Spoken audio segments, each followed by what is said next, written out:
All right, welcome everyone to episode 2 of the It's a Raptors Ting podcast.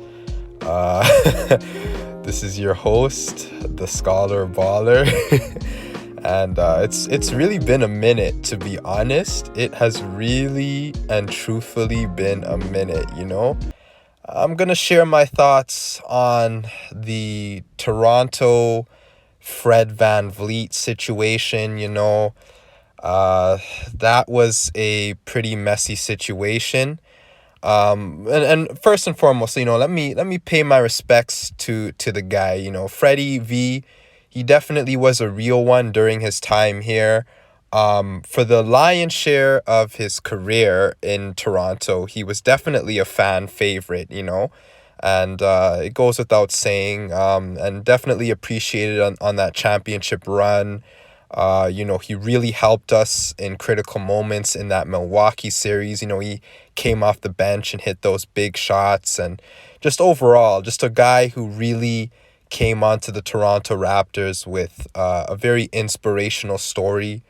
You know what I mean? I really spent a lot of time like looking up to his story, coming into the league undrafted and, having the guts to really, even if you look at that draft day party footage, going up to his draft party and just having to break the news that, hey, everyone, I actually didn't get drafted. But, lo and behold, the man's making multiple millions of dollars out here in the NBA today in this current landscape. So all due respects to Freddie V. With that being said, I gotta speak to the fan base. I gotta talk about that whole "what have you done for me lately?" And when you factor in the recency bias of "what have you done for me lately," it's totally understandable why Fred Van Vliet is no longer a member of the Toronto Raptors. Totally understandable. I mean, you know, for so often last season, and to be honest, like last season, watching Raptors basketball was just not on the top of the priority list. But on the games that I did catch, I would just see this guy get blown by on some of the defensive matchups against the younger guards. Like I remember multiple times against Philadelphia, Tyrese Maxey would just pretty much have his way with him, and Fred VanVleet would get blown by defensively. And he was once a guard who was known for you know being able to put a body in front of the offensive matchup, and for that to just kind of go away, and that lateral quickness to not be there on the defensive end. And then also when you think about offensively, Fred VanVleet was not being the floor general that the Raptors needed.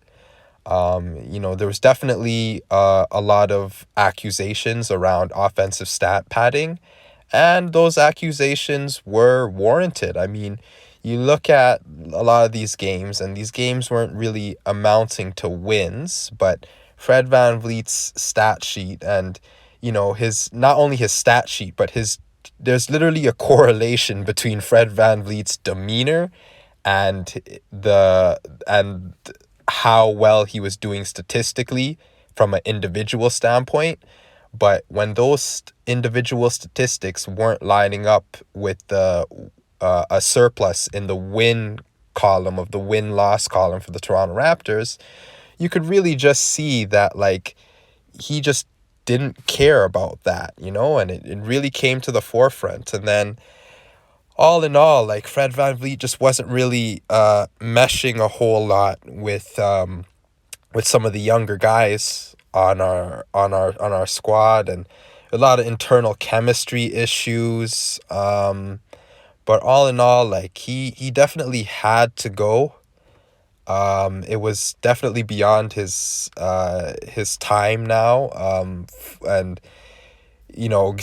good luck in Houston. I mean, the phrase, no shade or anything, but honestly, I feel like the phrase Houston, we have a problem is going to take on a whole new meaning for Rockets fans. I mean, even if you just take a second, like they got this assortment of like young guys who are looking to try to come up, but now some of those guys are going to have to be benched because they brought in Fred VanVleet and I'm just going to refer to the GTA man. I think he's from Peel region, Dylan Brooks, And so, yeah, Houston is definitely going to be a dumpster fire. I don't think that's a hot take. I just think that that's pretty much inevitable. But yeah, congrats to Fred for securing the bag, and also, congrats for like not staying on this team longer than you really need to. One abysmal season is enough to know that we needed to part ways. So yeah, that's the old and position. To be honest, a dark horse for starting point guard, in my opinion, would definitely be Marquise Noel. I'm hoping that he can be that next guy, and I'm really, I mean, it's a long road for him, being an undrafted guy. Granted, the Raptors, hey, if there's any franchise that it's good to be undrafted in and you have a legitimate shot, it probably would be the Toronto Raptors. But nonetheless, he would definitely have to earn his keep.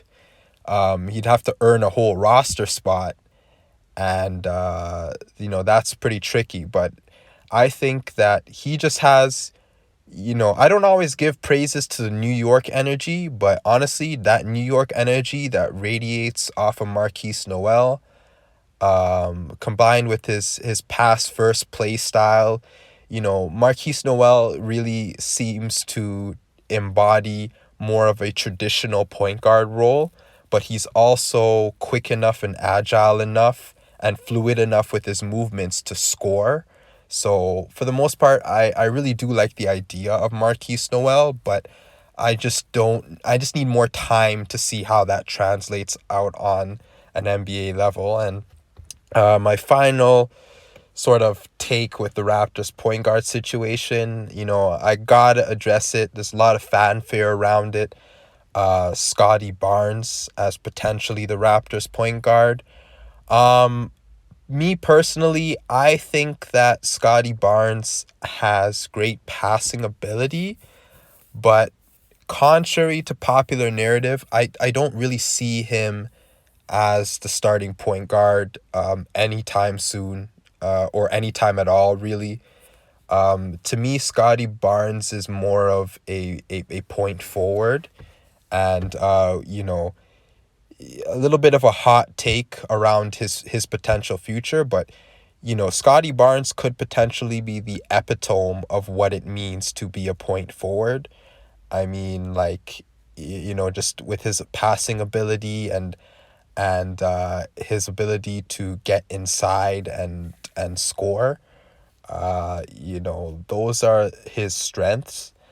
He also has his handles and stuff, but his handles are relatively like they're not as potent as they could be because defenders know that he can't quite shoot as well yet. So but nonetheless, I prefer to see Scotty Barnes in more of a point forward role. With that being said, that's the podcast for this week. Episode 2 of the It's a Raptors Ting podcast. A whole year later.